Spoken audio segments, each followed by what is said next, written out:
Welcome to Bloom State Radio. This is episode number 1. I'm so excited to be birthing this new project that's been spinning in my mind for a while. But the time feels like it's ripe for me to birth this now. The sun is shining, the birds are tweeting. I'm in a really beautiful new cycle of my own life as well. We're in a new cycle with the moon. We've just had a full moon. New cycle of my menstrual cycle as well. There's lots of new things happening within my own experience collectively and in the community as well. So here we are, episode 1. And episode 1 is going to be about the dance of romance and all the things in between. It's an episode that I'm really excited to record and share, unedited, what I feel through my own personal experiences, what I've studied, like stories that I've heard, and drip this out and share what is running through me in this moment in terms of what my perspective is on this magical union of two humans coming together to dance in the essence of chemistry, attraction, all the things. I don't believe that the dance of romance can be compartmentalized, and I don't believe that it is just as black and white as two people are attracted to each other and that's it. There's so many layers and intricacies to two multidimensional humans coming together to dance in a chemical, spiritual, physical, energetic experience together. And it's so fun. It's so fun. It can be fun if you know how to self-regulate,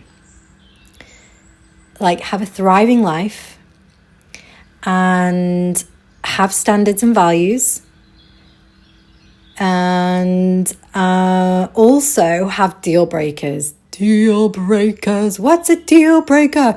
A deal breaker is like, for example, lies is a deal breaker. You can choose your own deal breaker, whatever you feel is more fitting for you as an individual. Only you can know that. And only you can really understand that through taking time alone and dancing in the dance of romance. So what have I learned? What have I studied? And what do I believe about the dance of romance? Well, firstly, I believe that the dance of romance carries a great mystery that runs through it. I don't think it's as easy as saying that, oh, you're anxious, or you're anxiously attached, or you're an avoidant, or whatever. Whilst I feel like from a psychological perspective that there could be truth in that, if we step away from those psychological labels of that, what I believe is at the roots of these dynamics sort of becoming a bit more complex is that when the heart starts to soften, that can feel scary, right? Depending on what your imprint is, depending on what your mapping is, depending on the people that you've dated, been married to, like whatever your relational history has been, all the way through to the relational history from your parents. I believe that the intricacies of those past relational experiences can come to the forefront in the sense of fear when feelings start to get a little bit deeper. Because let's not get it twisted. Like when we first interact with someone, and I've never been on dating apps before, and I never will be.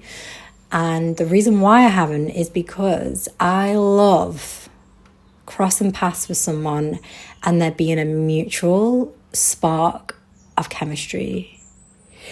And I can't speak on behalf of dating apps because obviously I've never used them before, but I'm just a sucker for that initial like, whoa, you're hot. And I can feel that you think I'm hot too. And there's something really special about that, having that eye contact and our natural hormonal systems start to interact with each other's, because that is what is happening. It's more than just, oh, you're fit and like, let's vibe. There's definitely something deeper that's happening on a non-physical dimension. And I love it. I love that I've had the most beautiful opportunities to dance in the realms with men over the last few years. I have committed to celibacy. I've committed to gaps of long periods where I'm like, not interested. I'm just gonna focus on myself. I've had experiences where I've been chatting just electronically with guys. And I say guys lightly, like it's not loads, it's maybe 3. And things just haven't materialized in that sense, but there's still a chemical experience that happens there. And there's always been an initial in-person experience before we go digi, But I'm an in-person gal. I don't really like being on the digi realm for too long without meeting in person, unless it's circumstantial, like someone's away or whatever. So I like to just really bring it into the physical reality. I love eye contact. I love just experiencing the sound of the voice, of feeling in my own system, like if I get a little bit nervous or a little bit excited or the whole experience of the dance of romance. And like I said, it doesn't even have to be something that lasts quote unquote long. I feel like an element of this dance of romance where time sort of slows down or ceases to exist. You know how most people have had experiences where they've, been in a bit of a dance with someone for such a short period of time and they're like, wow, I feel like I've known this person forever. Like, what is that? Is that like on a soul level? Like, does time just stop? And this is what I mean by a great mystery that runs through it. And I don't know if people can experience that through dating apps. It feels like the dating app world has become very much like a catalogue, like browse, and it can have the potential to desensitize your body's natural system of, attraction in the physical reality. Because let's face it, like everything that we see online, not everything actually, a lot of things that we see online doesn't always align with the true representation of who that person actually is. It's like a tip of an iceberg. We have AI, we have face manipulating tools where women are like making their lips bigger or like they're blurring their wrinkles out, or men probably doing the same thing as well, but I can't speak on that half. But yeah, we've got all of these tools, and I don't know, I just really like the whole meeting in person thing. Like, I like your energy. And it's beautiful. And I don't believe that we as a collective need to be afraid of the opposite sex, and we don't need to be afraid of what it is that our bodies start to feel when feelings start to deepen.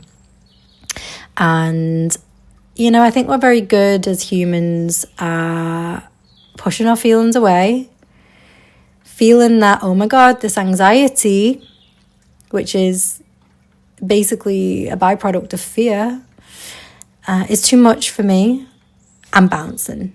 And then it's like you get these labels of like the anxious and the avoidant and, all the things. But, I believe that in my own experience, I have a good, strong, secure attachment style.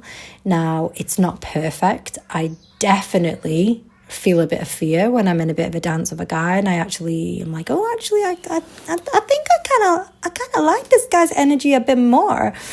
Or I'm like, starting to feel stronger levels of attraction. And yeah, I felt that in my system before, but I have a practice where I know how to self-regulate. I know how to continue to live a vibrant, thriving, stunning life that I already live. I've built the foundations for my queendom, and I'm continuously building on my queendom, and I'm continuously focusing on the relationships that are around me, like my friends, my family, my daughter, myself, my training. I've got a good life, and it's taken time for me to really cultivate this strong sense of security by intentionally not dating, intentionally not replying to fellas who drop in my inbox thinking that they can just, drop random words in so that they can get my attention. No, darling, doesn't work that way.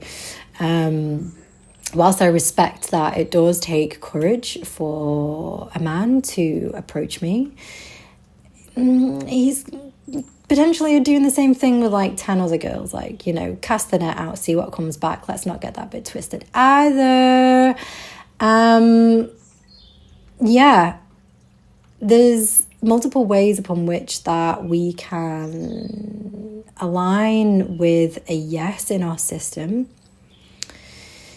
But I do feel that it's a mutual experience where the woman's kind of given some sort of little hints before he comes along, potentially. But again, there's a deep mystery that runs all the way through this. So I cannot say that there is only one approach that can be taken here. And I don't believe that we, as multidimensional, multifaceted beings, can just take one approach. Like I said, I do believe that I've got good, strong, secure attachment style, but I can definitely have that trigger of fear come through, which then triggers the anxiety, which then can trigger me to want to lean into those old patterns of running, fight, flight, that's it, flighty energy, where I would just want to run. My old default of fear would be run, like I'm booking a flight and I'm getting out of here. It would be that extreme. And it feels really humbling for me to be in this space right now, to know that my system feels secure. I'm good without when it comes my way. And it does. Ladies, you don't need dating apps. You don't. All you need is to shift your perspective that there are no good men out there. It's like you don't know if they are any good until you at least allow them to court you and show you. But also remember that a man is always on his best behavior when he wants something from you. So keep your boundaries strong. Keep your standards high. Raise that bar, girl. Raise it. And don't just be taking no experiences from anybody who drops in your inbox. Don't be desperate. You don't need to have anybody in your life romantically. If that's what you desire, beautiful, stunning. Let that desire move in accordance with the rhythm of the mystery that is destined for you. You don't need to go out looking for it. You don't need to constantly be posting desperate thirst traps for men to come your way. Now, there's a difference between owning your sensuality and being rooted and anchored in your sexuality. But I don't believe that we can get there unless we've been alone and we can feel into the rhythm of our own nature and into our own desires and what is turning us on, what is lighting us up in a non-sexual way. Tending to those turn-ons is potent beyond what words can describe. Now, I'm a lover of romance. I'm a poet. I'm a creative. I love the whole goddamn thing. But I don't need it to feel fulfilled. But I do enjoy being taken out for dinner, and I do enjoy someone being warm and kind and caring and masculine and strong and a bit gobby.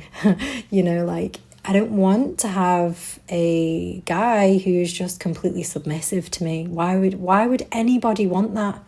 I mean, I don't know. Why would you? Like, some women probably do. I don't know. But I know what I like. I know what I don't like. And this experience of the dance of romance allows me to feel in my system with what feels like a yes. Like, oh, I like that. And it's not always like the physical either. It's like many different modalities, which I'm not going to share on here because I don't want to use this as an invitation for men to understand the combination code to get into my life. But what I would say is that I am still learning in this realm, and it is fun. And I know that I have had many opportunities to witness where there's still some shadowy cobwebs lurking in the corner of my own psyche. And I'm grateful for the man who comes my way, who can show that to me just through being as he is. I don't believe that the perfect, quote unquote, partner exists. And why is that? Why don't I believe the perfect partner exists? That's because humans aren't perfect. We're perfectly imperfect in every single way. And we all have our flaws. We all have a past. We all have some deep mapping that actually nobody ever knows about other than ourselves. No one really knows the terrain that we've been through, right? No one really knows why we've had our hearts caged for so long. Nobody knows that. But liberating your heart is one of the most powerful things like that I could ever recommend. And learning to cultivate strong boundaries so that your heart can beat outside of a cage. Learning and leaning into your flirtatious nature, which we all have. And there should be no shame on having a flirt if we are feeling like sensual and flirtatious. Like, it is just part of our nature. That's how we interact with each other as well. And the chemical dance that comes from two people being on the same vibe and aligning in a frequency that is can be really intoxicating. Which is why, again, I just really recommend like taking intentional time alone, away from the experience with men or women if you're a man and you're listening to this. Because why would we want to open our space and receive if our foundation is not strong and sturdy? And also, like, we shouldn't be entertaining or moving in the dance of romance if we haven't got our shit together. Like, it's unfair to the other person, and it's also unfair to ourselves to open that up to someone who cannot meet the needs that we have. And needs are normal. Needs don't mean needy.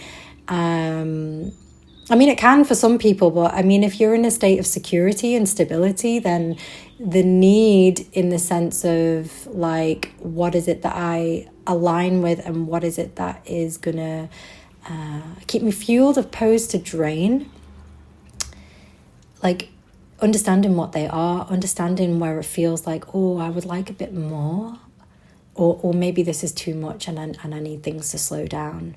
It's just really allowing ourselves to understand what our nature is and how our rhythm moves, without putting too many labels on it, without rushing, without just jumping straight in first, like allowing ourselves to understand the person before we, open ourselves fully to these people. Or person, depends what your thing is.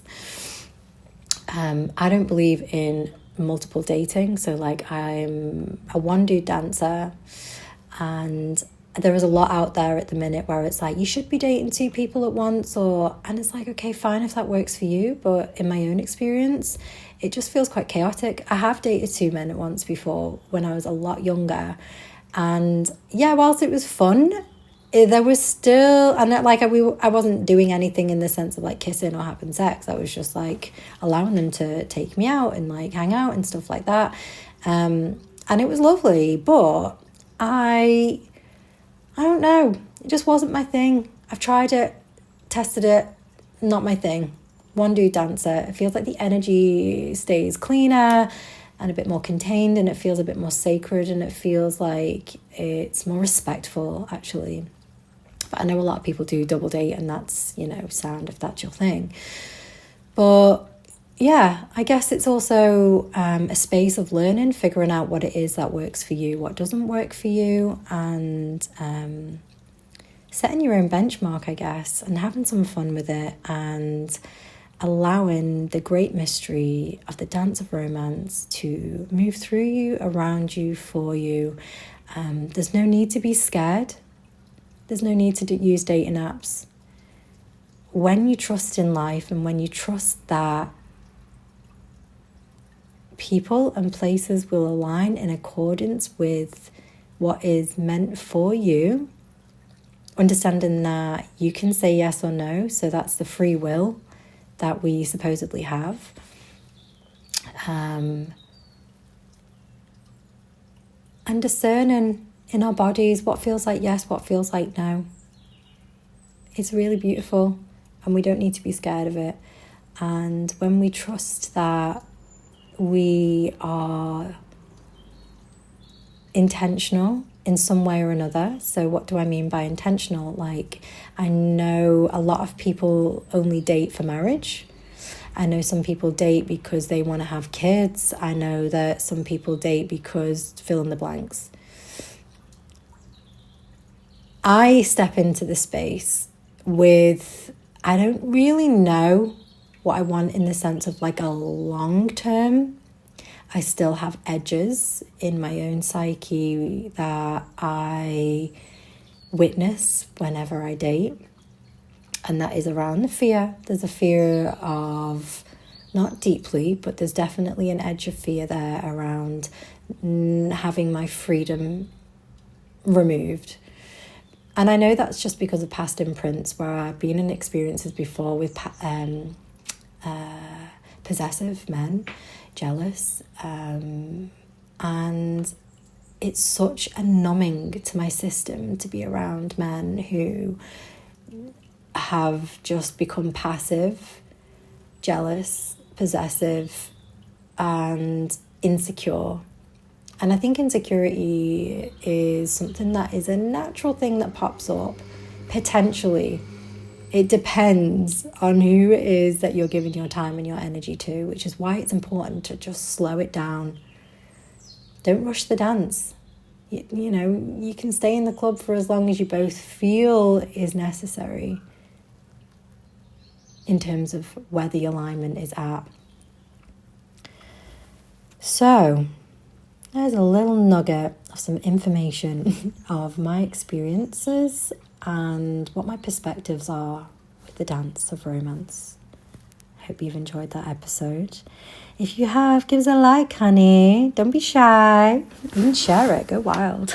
I'm excited to continue to launch these episodes of some topics that feel like they're ripe to share, and to shift a little bit of taboo and hopefully encourage a bit of confidence in opening up the hearts. Thanks for listening.